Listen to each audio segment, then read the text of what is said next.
Fondant cake naman tayo for today's video.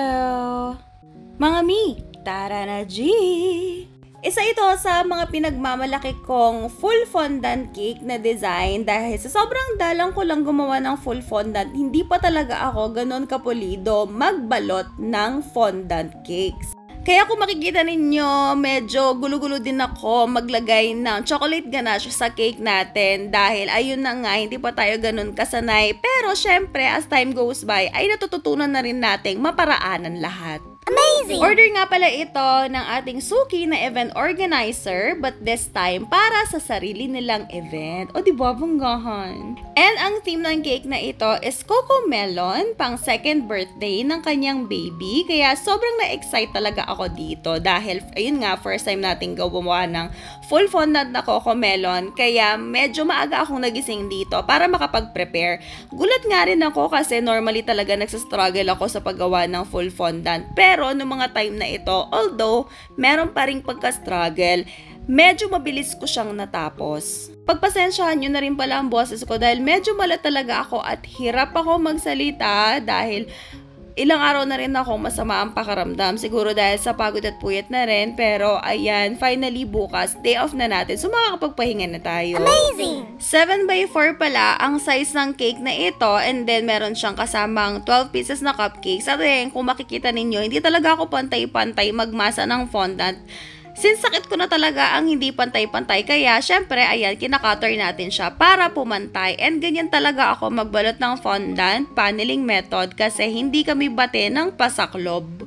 At ewan ko ba, kahit na sinusukat ko na yung fondant natin, palagi siyang bitin, palaging merong space na natitira. Turuan nyo nga ako kung paano gagawin ko, kailangan ba masabahan ko. Hindi ko alam kung dahil ba kasi limited lang yung space ko, kaya hanggang doon lang talaga yung powers ng haba ng fondant na kaya kong gawin.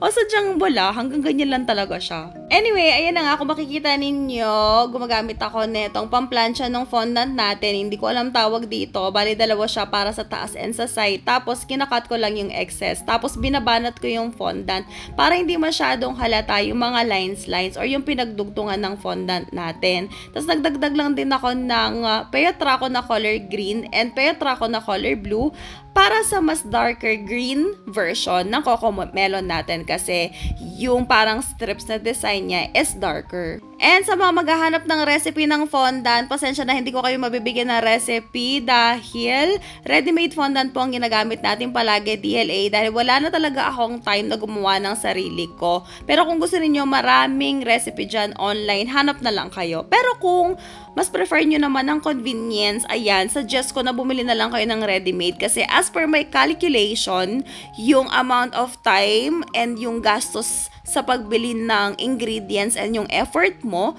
sa paggawa ng fondant is almost the same lang ang magagastos mo kung bibili ka ng ready-made. Pero syempre, di ba, kung mayroon kang preferred na lasa and consistency ng fondant, syempre, mas maganda pa rin na gumawa ka ng sarili mo. Amazing! Kanya-kanyang trip or kanya-kanyang diskarte. Kumbaga, kung saan ka komportable, yun lang naman talaga yung importante dito kung saan ka komportable at syempre, kung saan masisiyahan ang mga customers mo.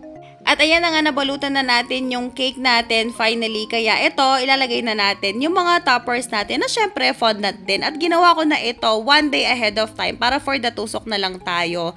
Hindi ko nagawa ng tutorial itong paggawa ng mga fondant toppers na to. Actually, medyo madalang na lang talaga akong gumawa ng video kapag gumagawa ako ng fondant. Kasi matrabaho talaga siya. And ginagamit ko yung cellphone ko as a guide para dun sa mga images na ginagaya ko. Kaya ayun, utang ko na lang muna sa inyo yung paggawa ng mga fondant details and hopefully magawa natin siya ng paraan. Ang tip ko lang kapag gumagawa tayo ng fondant details, palagi ninyong uunahin yung pinaka-light colors tapos yung mga same tone niya. For example, unahin niyo yung color yellow, tapos ano ba yung kasunod niya na tone?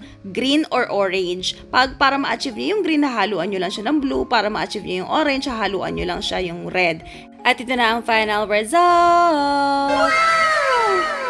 O diba, ang syala ng cake natin, napakasarap tingnan sa mga mata. And that's it for today. See you on our next video. Bye!